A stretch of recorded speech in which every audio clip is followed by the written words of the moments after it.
السلام علیکم ورحمۃ اللہ وبرکاتہ۔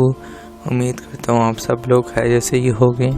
تو آج ہے اللہ سے محبت کا معیار۔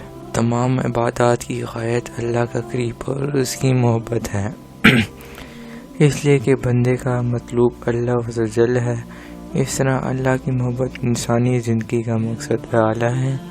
اس مقصد کو حاصل کرنے کے لیے اللہ سبحانہ تعالیٰ نے قرآن مجید میں مختلف مقامات پر ان تدابیر کو واضح کیا ہے جو بندے کے دل میں اللہ کی محبت پیدا کر سکتی ہے۔ ایک آدمی دوسرے آدمی سے محبت کرتا ہے، ماں باپ اپنے بچوں سے محبت کرتے ہیں، قوم اپنی مخلص اور بے لوث رہبر سے محبت کرتی ہے، انسان بعض جانوروں سے بھی محبت کرتے ہیں، بعض پودے اور پھول بھی اس دل کو اپنی جانب کھینچتے ہیں۔ محبت کی یہ تمام صورتیں مخلوقات کے درمیان ہیں، لیکن اللہ کی ذات واحد اور احد ہے، یعنی کوئی اس کا مثل نہیں۔ انسان اللہ کی ذات کا کوئی تصور تک قائم نہیں کر سکتا، اس لیے اللہ سے محبت کا معیار بالکل مختلف اور جدا ہے۔ اللہ تعالیٰ اپنے بندوں سے اس سے زیادہ محبت کرتا ہے جتنی محبت والدین اپنے بچوں کے سے کرتے ہیں، مگر ان دونوں قسموں کی محبت کا معیار ایک دوسرے سے بالکل مختلف ہے۔ اللہ تعالیٰ کی محبت کی بنیاد یہ ہے کہ اسے واحد اور احد مانا جائے اور دل میں یہ ایمان جا گزرے کیا جائے کہ وہی سارے عالم کا خالق ہے اور وہی سب کا رب ہے۔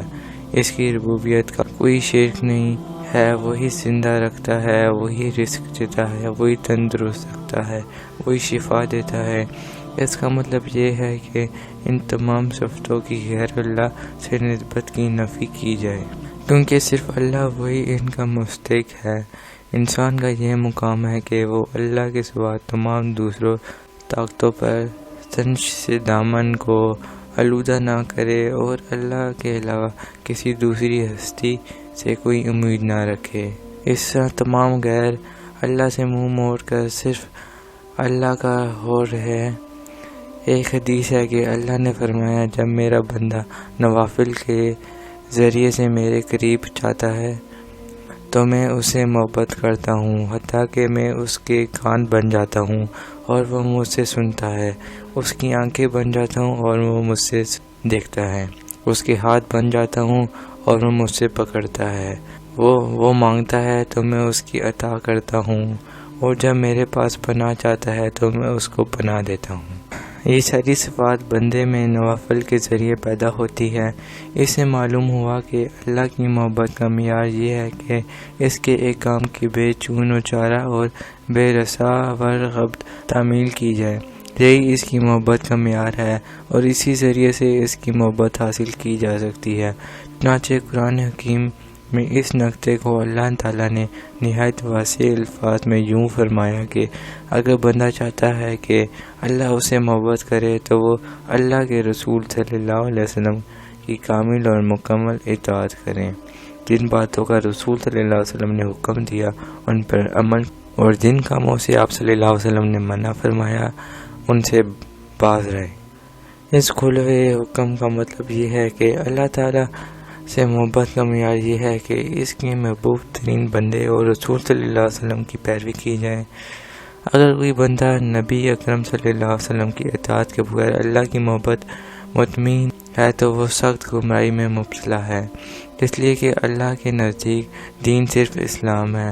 جب واحد پسندیدہ رائے عمل اسلام کی مقرر کردہ ہے تو پھر کوئی دوسری راہ اللہ کی محبت کی جانب انسان کی رہبری نہیں کر سکتی۔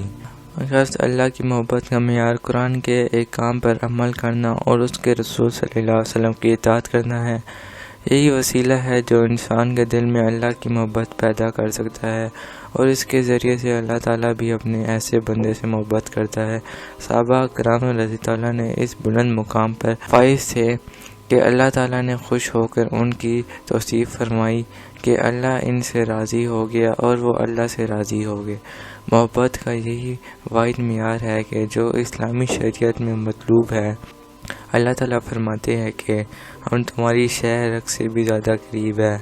اس کا مطلب یہ ہوا کہ جو لوگ اللہ کی تلاش میں جنگل جنگل مارے مارے پھرتے اور صحرا کی خاک چھانتے پھرتے ہیں، وہ اسلام کی مقرر کردہ راہ سے انحراف کرتے ہیں اور اپنے لیے ایسی راہ منتخب کرتے ہیں جو اسلام نے مقرر نہیں کی ہے۔